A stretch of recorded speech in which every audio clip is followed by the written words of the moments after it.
ഒരുപക്ഷെ ഇന്ന് നമ്മൾ പ്രതീക്ഷിക്കുന്ന ഏറ്റവും നിർണായകമായ ദൃശ്യങ്ങളിലേക്കാണ് നമ്മൾ പോകുന്നത്. നേരെ ഇ.പി. ജയരാജൻ കണ്ണൂരിലെ സ്വവസതിയിലേക്ക് എത്തിയിരിക്കുകയാണ്. ഇന്ന് സംസ്ഥാന സമിതി യോഗം, നിർണായകമായ സംസ്ഥാന സമിതി യോഗം തിരുവനന്തപുരത്ത് അല്പസമയത്തിനകം തന്നെ ചേരാൻ പോവുകയാണ്. പക്ഷേ അതിൽ നിന്ന് ഇ.പിയുടെ പ്രതികരണം നമ്മൾ പ്രതീക്ഷിക്കുന്നുണ്ട്.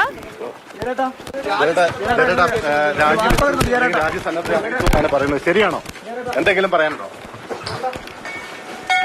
പറയാനുള്ളപ്പോ ഞാൻ നിങ്ങളെ വിളിക്കാം. ഇപ്പൊ ഒന്നും പറയാനില്ല. പറയാനുള്ളപ്പോൾ നിങ്ങളെ വിളിക്കും. ഇതാണ് ഇ.പി. ജയരാജന്റെ ആദ്യത്തെ പ്രതികരണം. ഇ.പി. ജയരാജൻ സംസ്ഥാന സമിതിയിൽ പങ്കെടുക്കാതെ ഇപ്പോൾ കണ്ണൂരിലെ സ്വന്തം വീട്ടിലേക്ക് മടങ്ങിയെത്തിയിരിക്കുകയാണ്. മാധ്യമങ്ങൾ ആവർത്തിച്ച് ചോദിച്ചു എന്തെങ്കിലും പറയാനുണ്ടോ എന്ന്. പറയാനുള്ളപ്പോൾ നിങ്ങളെ ഞാൻ വിളിക്കും എന്നുള്ളത് മാത്രമാണ് ഇ.പി. ജയരാജൻ പറഞ്ഞിരിക്കുന്നത്. ഇന്ന് സംസ്ഥാന സമിതി യോഗം, നിർണായകമായ സംസ്ഥാന സമിതി യോഗം ചേരാൻ പോവുകയാണ്. പാർട്ടി കോൺഗ്രസ് ഒക്കെ തുടങ്ങാൻ പോവുകയാണ്. അതിനു മുൻപായി സംഘടനാ തലത്തിൽ എല്ലാ ചർച്ചകളും നടപടികളും സ്വീകരിക്കുക ഇന്നാണ്. ഇപ്പോൾ ഇ.പി. ജയരാജനും പ്രകാശ് ജാവദേക്കറുമായുള്ള കൂടിക്കാഴ്ചയിൽ എന്ത് നടപടി അല്ലെങ്കിൽ അതുമായി ബന്ധപ്പെട്ട ചർച്ചകൾ ഇന്നത്തെ സംസ്ഥാന സമിതിയിൽ നടക്കാൻ പോകുന്നു. ആ ഒരു നിർണായകമായ ചർച്ചയ്ക്ക് മുന്നോടിയായി ഇപ്പോൾ ഇ.പി. ജയരാജൻ ആ സമിതിയിൽ, ആ യോഗത്തിൽ പങ്കെടുക്കാതെ കണ്ണൂരിലെ സ്വന്തം വീട്ടിലേക്ക് മടങ്ങിയെത്തിയിരിക്കുകയാണ്. ഫെലിക്സ് നമുക്കൊപ്പം വിവരങ്ങളുമായി ചേരുന്നുണ്ട്. ഫെലിക്സ്, വാർത്ത ശരിവെക്കുന്ന മൗനമെന്ന് വ്യാഖ്യാനിക്കാമോ?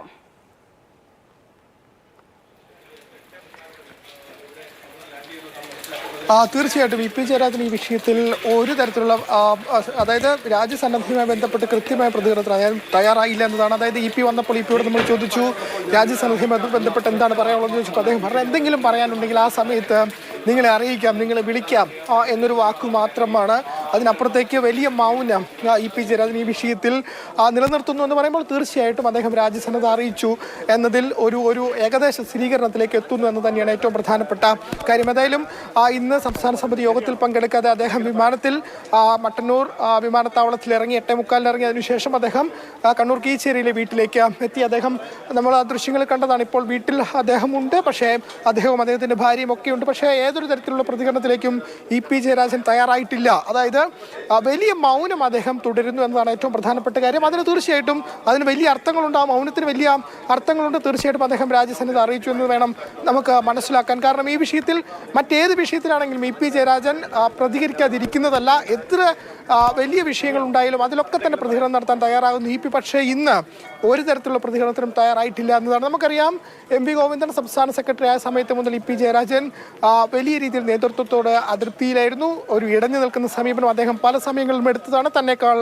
ജൂനിയറായ എം വി ഗോവിന്ദൻ സംസ്ഥാന സെക്രട്ടറി ആവുന്നു. പിന്നീട് ഇ.പി. ജയരാജൻ മന്ത്രിസഭയിൽ എം.എൽ.എ മായി മത്സരിക്കാൻ അദ്ദേഹത്തിന് സ്ഥാനാർത്ഥിത്വം ലഭിക്കുന്നില്ല. അങ്ങനെ പല വിഷയങ്ങളിലും അദ്ദേഹം വലിയ രീതിയിൽ നേതൃത്വവുമായി ഇടഞ്ഞു നിന്ന വ്യക്തി കൂടിയാണ്. അതിനപ്പുറത്തേക്ക് എം വി ഗോവിന്ദൻ നടത്തിയ ജനകീയ പ്രതിരോധ യാത്രയിലടക്കം അദ്ദേഹം കണ്ണൂർ ജില്ലയിലെത്തിയ സമയത്ത് അദ്ദേഹം പങ്കെടുക്കാൻ തയ്യാറാവുകയും ചെയ്തില്ല. അദ്ദേഹം ഈ വീട്ടിലുണ്ടായിരുന്നു. അദ്ദേഹം കൊച്ചിയിൽ പോയി ജല്ലാൽ നന്ദകുമാറിൻ്റെ അമ്മയെ കണ്ടു. പക്ഷേ എം വി ഗോവിന്ദൻ്റെ യാത്ര അത് കണ്ണൂരിലെത്തിയപ്പോൾ അദ്ദേഹം കൺവീനർ കൂടിയായി അദ്ദേഹം പങ്കെടുക്കാൻ തയ്യാറായില്ല. അങ്ങനെ പല വിഷയങ്ങളിലും ഇപ്പം പല സമയത്ത് ഇടഞ്ഞു നിന്ന ആൾ കൂടിയാണ്. അങ്ങനെയാണ് തെരഞ്ഞെടുപ്പിൻ്റെ അന്ന്, അതായത് തെരഞ്ഞെടുപ്പിൻ്റെ അന്ന് രാവിലെ ഇ.പി. വോട്ട് ചെയ്തതിനു ശേഷമാണ് അദ്ദേഹം ഇങ്ങനെ താൻ പ്രകാശ് ജാവദേക്കറെ കണ്ടു. തൻ്റെ മകൻ്റെ വീട്ടിൽ വെച്ചാണ് കണ്ടത്. അവിടെ വെച്ച് ഒരു ചായ കുടിച്ചു. അതിനപ്പുറത്തേക്ക് മറ്റ് സംഭാഷണങ്ങളൊന്നും തന്നെ നടന്നില്ല എന്ന് പറയുന്നു. ഈ തെരഞ്ഞെടുപ്പ് ദിവസം തന്നെ പാർട്ടിയെ, മുന്നണിയെ ഏറെ പ്രതിരോധത്തിൽ നിർത്തിയ ഒന്ന് തന്നെയായിരുന്നു ഇ.പിയുടെ അന്നത്തെ പ്രതികരണം. CPI അടക്കം അതിനെതിരെ രംഗത്ത് വരികയും ചെയ്തതാണ്. അങ്ങനെ ഒരു സാഹചര്യത്തിൽ ഇ.പി സ്ഥാനമൊഴിയാനുള്ള സാധ്യത ആ സമയത്ത് തന്നെ, പ്രത്യേകിച്ച് മുന്നണിക്കുള്ളിൽ വലിയ അതൃപ്തി ഇ.പിയുടെ ആ പ്രതികരണത്തോടുണ്ടായിരുന്നു.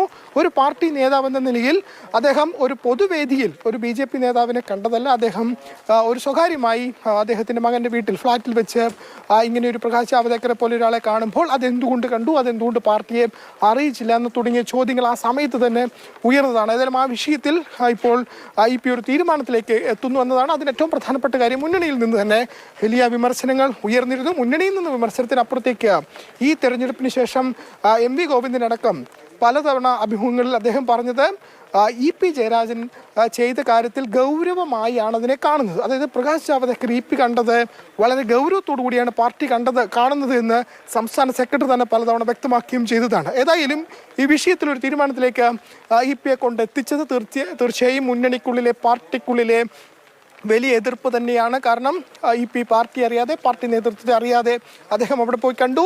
മുഖ്യമന്ത്രി തന്നെ തെരഞ്ഞെടുപ്പ് ദിവസം EP-യുടെ പ്രതികരണത്തിന് ശേഷം ഈ EP അദ്ദേഹത്തെ കണ്ടതുമായി ബന്ധപ്പെട്ട ചില പ്രതികരണങ്ങൾ നടത്തുകയും ചെയ്തു. അതൊക്കെ EP-യെ സംബന്ധിച്ചിടത്തോളം വലിയ തിരിച്ചടി തന്നെയാണ് സൃഷ്ടിച്ചത്. ഏതായാലും ഈ സമയത്ത് EP പ്രതികരിക്കാൻ തയ്യാറാകുന്നില്ല.